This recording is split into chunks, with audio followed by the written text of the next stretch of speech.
I never played Dino Crisis. That out of the way, let me say I still enjoy a good Dino product, horror, action, or otherwise. Again, probably because I grew up with that era of the Sci-Fi Channel. Well, Dino Trauma is here to fill the Dino Boomer Shooter void. Still waiting on Compound Fracture though. It's recently gone into early access and has received a patch that fixed a number of my original complaints, so I've redone the script.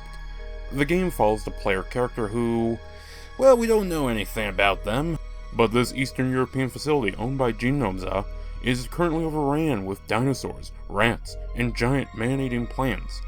Didn't expect that last one. The game has you fighting your way through the facility, trying to escape. Along the way, there's very soft puzzles and enough dinos that your ammo supply can easily become tighter than a nun's ass. The facility is honestly a ton of fun to go through, from the signs of fighting to the interactables. There's TVs playing royalty-free films, card machines are fully playable, and more. Even a slightly bullshit gun range. I spent way too long, only to literally miss the mark by 1 point.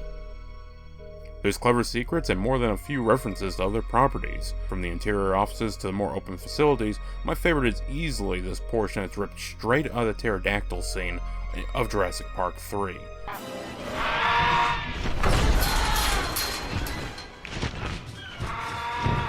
The only scene I recall liking in that movie.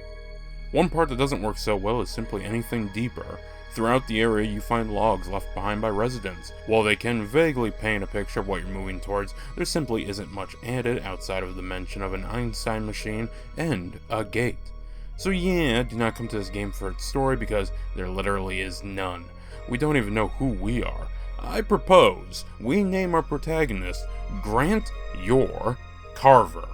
Because the classic, the hunter from the future,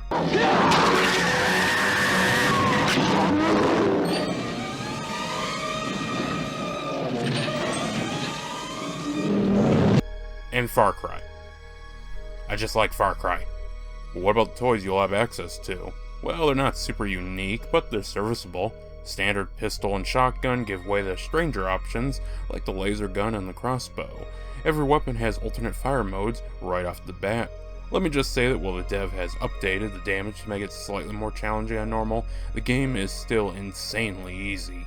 Even on harder difficulties, the basic pistol can blow away any enemy in the game, even the larger mini-bosses. In fact, the only two enemies that give me any sort of trouble were the Spinosaurus and the T-Rex at the end of the game. Largely due to their speed, the cramped spaces with tons of objects to get stuck on, and the fact that T-Rex, he turns on a dime. In fact, one problem with the enemies is their lack of animations. The main menu shows off this cool pose, and I think the enemies need more of that. Make them less stiff and capable of ducking or dodging to the side. At least with the raptors so they have a bit more challenge. The compies are fine as they're fodder, and the spitters are ranged, so don't gotta worry much there. The dev put out a roadmap showing the goals for the full release, one of which is a visual update. I do wonder if this will address the enemies. Or at the very least spruce up the gun models. I'm fine with them, but the lack of the pistol's slide moving bothers me for some reason I can't fully articulate. Gameplay-wise though, everything comes together competently enough. The only strange addition is the arcade-like point system. It adds nothing in the campaign mode. In the rather fun horde mode it adds a bit, but for the most part, nothing. The tone of the game is a little strange. Not bad, just strange. You play it and it's pretty much an action game, but the dense fog, hidden enemies, and sparsity of ammo lend more to a survival horror tone.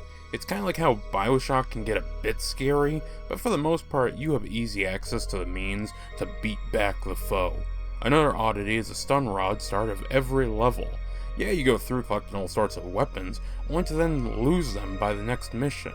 I suppose this takes away the need to hoard stronger ammunition, but given the fact that each level bleeds into the next, it strikes a little odd.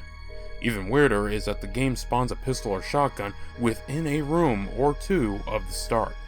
Sometimes directly in front of the player. Maybe make the points a feature where we can pay to have a gun and some ammo in the next mission, like what Nightmare Reaper kind of did. What you get with this early access is one 8-level episode of Dino action that, while rough, is made with a ton of heart. It's clear that the dev is aiming to improve the game going forward, and if all goes well, it would seem it will finish by the end of this year. So yes, If you want some dino action, pick up a copy and bring the extinction.